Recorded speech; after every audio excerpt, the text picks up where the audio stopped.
Hello, I'm Kathy Peterson, a volunteer with the Dayton Area Chamber of Commerce. You are watching Business Connection, a program produced by the Dayton Area Chamber of Commerce. The Chamber is committed to finding business solutions by collaborating with regional business leaders on key issues. Our guests today are Thomas Lasley, the Executive Director of Learn to Earn Dayton, and Barbara Stonerock, Vice President of Community Engagement with the Dayton Foundation. Thank you both for joining us today to talk about educational attainment and workforce development. Tom, I'll start with you. Why is the topic of education attainment so important for the business community? Well, it's important for the business community because educational attainment and economic development are so closely connected. Businesses can't grow if they don't have the skill set for their employees that they need. They can't grow unless they have the intellectual capital that's requisite for growing the company or the business. And so one of the things we're really focused on in Montgomery County and in Dayton is how do we make sure that we have the intellectual capital for the next generation jobs that are going to be open and available, and we want our workforce ready for those. Absolutely. Barbara, what's your insight on that? You know, those jobs of the future, many economists agree, according to a Wall Street Journal article about a month ago, that those middle skilled jobs, those jobs requiring certificates or something greater than high school, not necessarily a full four-year degree, but those middle skilled jobs are really going to prove to be important for future employers. Not to mention probably a significant multiplier for just individual economic mobility. Definitely, thank you. Tom, can you discuss the role of Learn to Earn Dayton when it comes to education attainment? We keep hearing about Learn to Earn Dayton. It is growing so much in our region, and that's a great thing. Can you tell us about it? Sure. Learn to Earn Dayton is a collective impact model. That being, by collective impact, I really am talking about the different ways in which you leverage the assets of a community and align those assets for the purpose of trying to really move the needle in terms of educational attainment. We have some wonderful school districts in Montgomery County, and people can take pride in what's happening in those school districts. What really becomes powerful is if you align the efforts of those districts along with key stakeholders. There are a lot of key stakeholders in this community that are critical to the operations of the schools. So what you try to do, and this is what communities, we're not the only one involved in this. There are lots of communities around the country doing exactly what we're trying to do. They're trying to align and leverage assets to maximize the number of young people who secure some sort of post-secondary credential. And what I'll talk about before the end of the program is to give an example of how we're going to be doing that this year to really move from what we believe to be a high school graduating culture of the 20th century to a college and career ready culture of the 21st century. We're really trying to create a mind shift of where we were to where we need to be in order that we have the workforce that's requisite for a vital economy. Because we truly are evolving as a community when it comes to jobs, you know, that we're going to see in the future. Absolutely, we are evolving. The jobs, we know through work that's been done by the Brookings institutions, through lots of think tanks, that a lot of the jobs that are going to exist in the year 2020, 2030, 2040 do not exist today. They're going to require a different kind of intellectual capital, different kinds of problem solving skills, different critical thinking dispositions. That means we have to prepare our workforce for those opportunities and for those challenges. Dayton will not grow unless we really position the city and the county so that it can meet the challenges that are going to be confronting this region. And those challenges are around, can we hold on to the intellectual capital that we have, and can we actually migrate to the region more intellectual capital requisite for actually the economic health of our region. And what I love about Learn to Earn Dayton, and you mentioned it, is that so many organizations, businesses are getting involved. They're recognizing the importance, so it is such a community effort.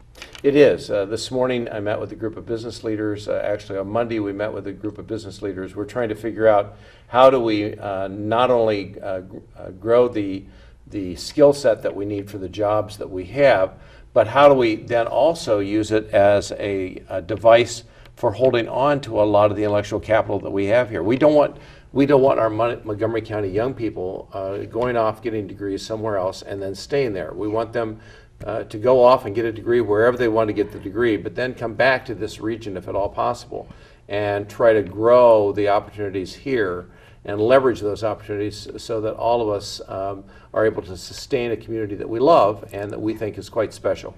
We absolutely do. Now, Learn to Earn has put forth a goal of 60% of our region's workforce earning a post-secondary credential by 2025. Can you discuss the importance of this goal and maybe give an update? The Lumina Foundation estimates, and this is not the only foundation, it's one of the largest private foundations in the United States. The Lumina Foundation estimates that 2 out of every 3 jobs in the year 2018 are going to require some sort of post-secondary credential. That does not mean everyone has to have a college degree. That means everyone needs to have a marketable skill or marketable credential and or degree in order to fulfill the job expectations that an employer might have. So what we're trying to do is to make sure that we move from where we are right now with 38% of our young people securing some sort of 2 or 4 year degree to at least 50% doing that by the year 2025, with an additional 10 to 15% obtaining some sort of marketable credential, perhaps in the advanced manufacturing area. It could be in a whole host of different kinds of credentialing programs that don't necessarily demand or require a degree. So we believe that if we can move our workforce to that point where between the ages of 25 and 64, we have somewhere in the range of 60% of our population with a post-secondary credential, the Miami Valley, Montgomery County, Dayton are going to really be positioned in a way that's going to allow us to take advantage of all the opportunities that are out there in a globalized economy. Absolutely. Barbara, can you discuss the role of the Dayton Foundation when it comes to education, access, and attainment? Sure, Kathy. I think many people think of the Dayton Foundation as a grant maker, a funder of projects, and certainly millions of dollars have gone out the door in our discretionary grant-making process to fund educational projects in the community.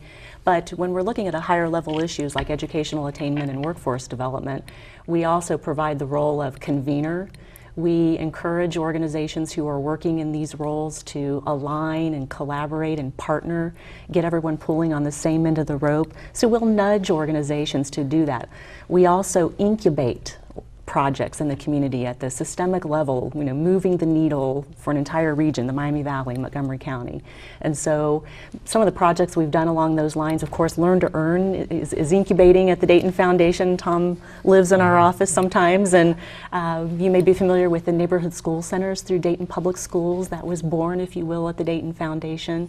Many of you are familiar with the Crayons to Classrooms, the free store for teachers. That was incubated and launched at the Dayton Foundation along with many partners. As we encourage partnerships in the community, we ourselves partner when we're launching a project. And the College Promise program is living at the Dayton Foundation and incubating at the Dayton Foundation right now. So many different roles. Many exciting things, too. And I know on the Dayton Foundation website you have a portal, the Scholarship Connect. What is that? It's very exciting for young people who are going off to college in the community or thinking about going off to college. It's called Scholarship Connect. Students, families can access that portal through DaytonFoundation.org. There's a Scholarship Connect button right there. We have about 180 different scholarships that students can research and look into. And what's nice, starting in January, students and families can get online, create an account. You enter your information one time and it sends you to all of the eligible scholarship opportunities. Even more important than that, though, on the other side of that database is a lot of links and resources to helping families and students figure out how to go to college.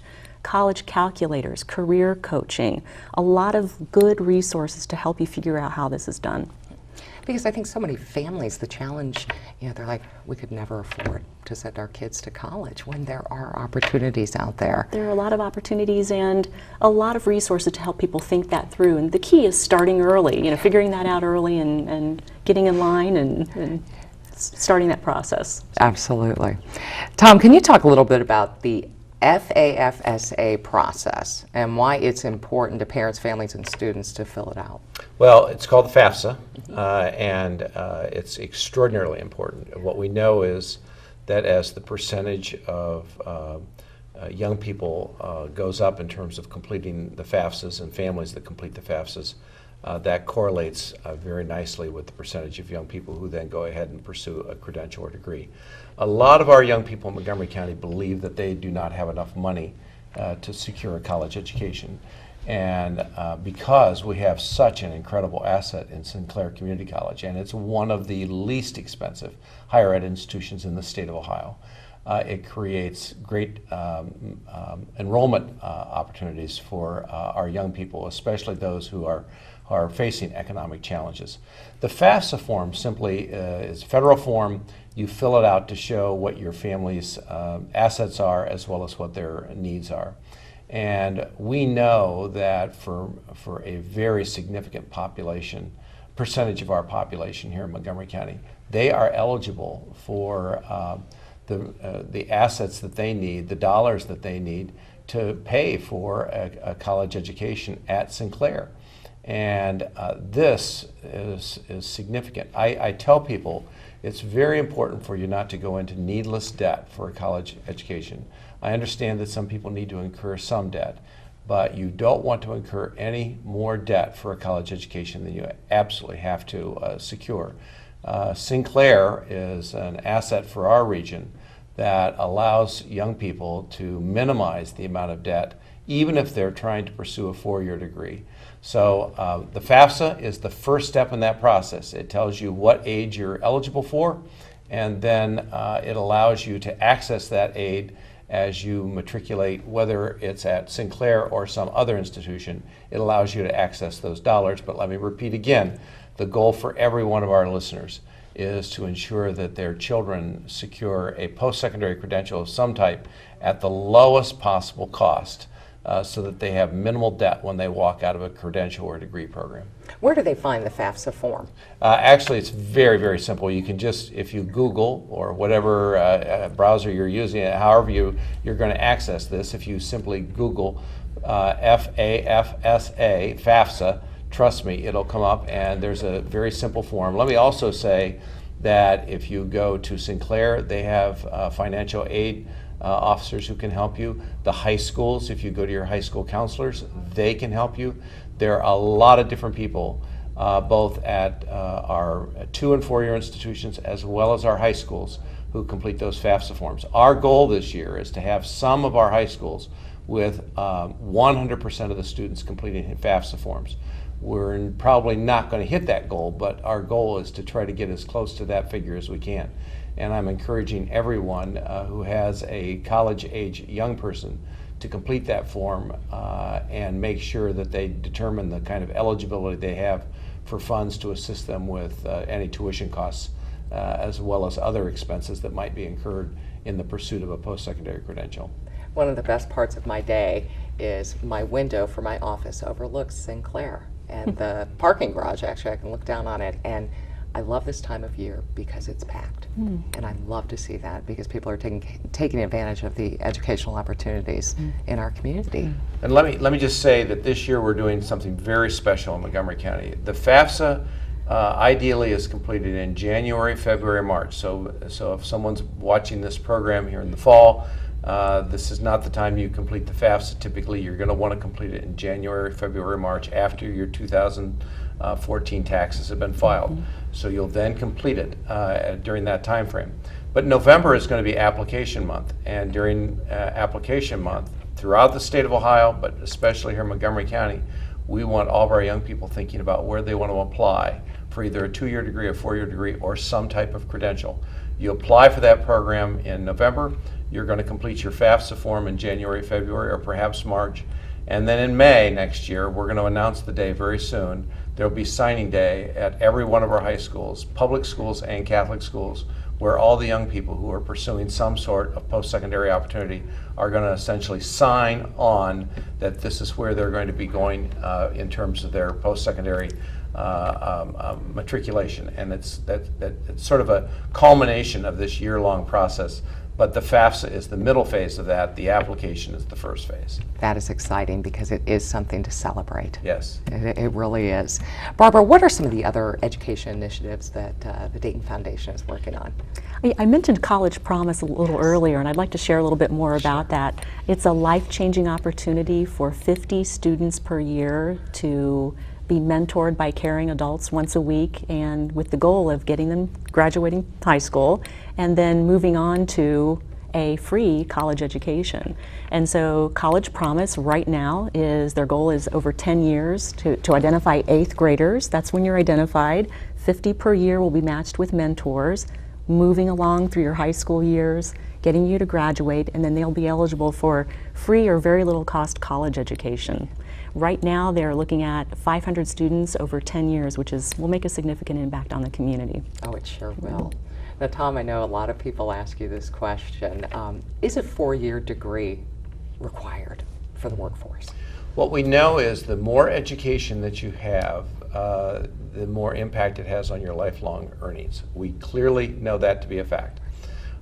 We also know that a lot of credentials, and that these are sub-baccalaureate credentials, that is, they don't require a bachelor's degree or even a 2-year degree, that many credentials allow you to have income that exceeds what you would receive through either a 2 or 4-year degree. So I tell people the key is to have some sort of marketable credential or degree, and try to think about what resources you're going to need in order to be successful. We know that most of the people who are living at or near the poverty line in our community are there because either they don't have the marketable skills that they need to secure a living wage income, or they've made some life decisions that have been problematic in terms of their ability to be successful in a career. I know those are often not decisions they make intentionally. It could have been because of simply life circumstances. But my point is that obtaining some sort of marketable credential or degree is extraordinarily important in order for a young person to ensure that he or she is going to have a living wage for most of their adult life. What's your best advice for a young person who just doesn't know what they want to do, you know, as far as a career? You know, what's the right thing for them to do? Well, I think internships are extraordinarily important. SOCI has an active internship program. Many of our high schools provide job shadowing. I've been associated with one of the high schools here, and I know they do job shadows, and a lot of these young people who, in this particular high school, is in a higher poverty section of the city, a lot of these young people want to be attorneys. They want to be attorneys till they actually go into an attorney's office and see what an attorney does, and then they go, now I don't think I want to be an attorney. What I tell young people is you need to see and live what that person in that profession does. That will help you determine what's the right fit for you. So job shadowing, internship, any of those kinds of things will help in terms of making the kind of career choices that are in your best interests. And I would encourage young people, and in fact, I know that we're concerned about employers. One of the things employers and businesses can do is to find ways to open up their businesses sufficiently that internships can be provided to the young people who are trying to explore job opportunities. I know you were involved Montgomery County in the Youth Works program during the summer and matching, you know, our young people with businesses throughout the community. And you're so right. Some of them that went into different offices, like an architecture office, loved it. But then others were like, this isn't what I want. It's such a great opportunity to decide, is that really what you want to do? That's correct. And one other thought on that is for young people who are college age who do internships, incredibly, they don't tend to move off to another area. They tend to stay here. So if we want to keep a lot of these young people here, internships will be one of the vehicles for doing that. What can the business community do to get involved in some of these education initiatives that we've talked about? Well, I think as Barbara has mentioned, I know that they continue to need mentors with College Promise. We need mentors with a lot of what we're doing in the high schools. We also know that we need internship and job shadowing opportunities. Anything that businesses can do along those lines would be significant. And finally, we're trying to figure out how to deliver on a preschool promise. I'm a big believer in preschool, and we're really trying to get our business community to work with us to figure out how to make that a reality in Dayton. It's a reality in Denver, it's a reality in San Antonio. A lot of other cities are now trying to and have figured out how to deliver preschool to their young people. We're hoping to achieve the same thing in Montgomery County, and businesses can help us think that through and come up with strategies to make it a reality. How have those other communities been successful? They've been successful because they had people from the business community, from the higher education community, from the community at large, who understood that if you have preschool, and I don't just mean any kind of preschool, I mean high quality preschool, what you're going to find, it has an impact on the life skills of those young people as they move through their education, their K-12 education, and then after their K-12 education. So the preschool is an important component to our potential for success in this region. We're extraordinarily appreciative of what the Dayton Foundation has done to help us begin to think this through, and to others who are involved in this whole effort of ensuring that all of our young people have the opportunities they need for success. Absolutely, and I had mentioned to you earlier, and we've worked with you through the Montgomery County Board of County Commissioners, having employee volunteers going into some of the preschools that maybe are struggling when it comes to their test scores. And I was actually one of the volunteers, and as an individual, it is so gratifying to read to these children just 1 hour, a week. You do it 3 days a week, and at the end of this last session, the children that we read to had improved their vocabulary scores by an average of 17%. That's huge. And any business could do it. You can work it out. So I'm hopeful that we get a lot more businesses involved. Absolutely. Yes, yes. Barbara, anything else you want to add?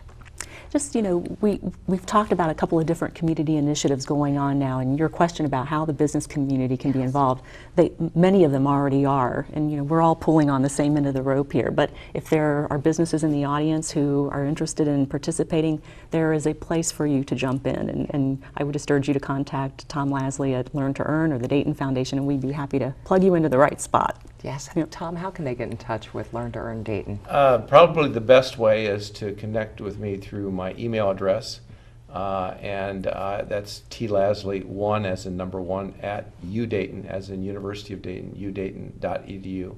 That's probably the easiest way. I have a lot of people who daily contact me for ways to connect with what we're trying to do, and we need all the assistance we can get, and I urge viewers to connect if they think they have something that they can offer. Absolutely. Is there a Learn to Earn Dayton website? They're at learntoearndayton.org. Okay, great. And the Dayton Foundation website? www.daytonfoundation.org. Thank you both very much for being on the Business Connection today. Thanks, Kathy. Thank you. You've been watching Business Connection, a program produced by the Dayton Area Chamber of Commerce. Stay tuned now for an important message from the Chamber. Savvy business owners and management know there are several important key factors in the success of their businesses: a great product or service idea, a plan, and starting capital. But no single asset is more important than human capital, their employees. A great workforce can make or break any business, and recruiting or retaining an educated and competent workforce can be challenging.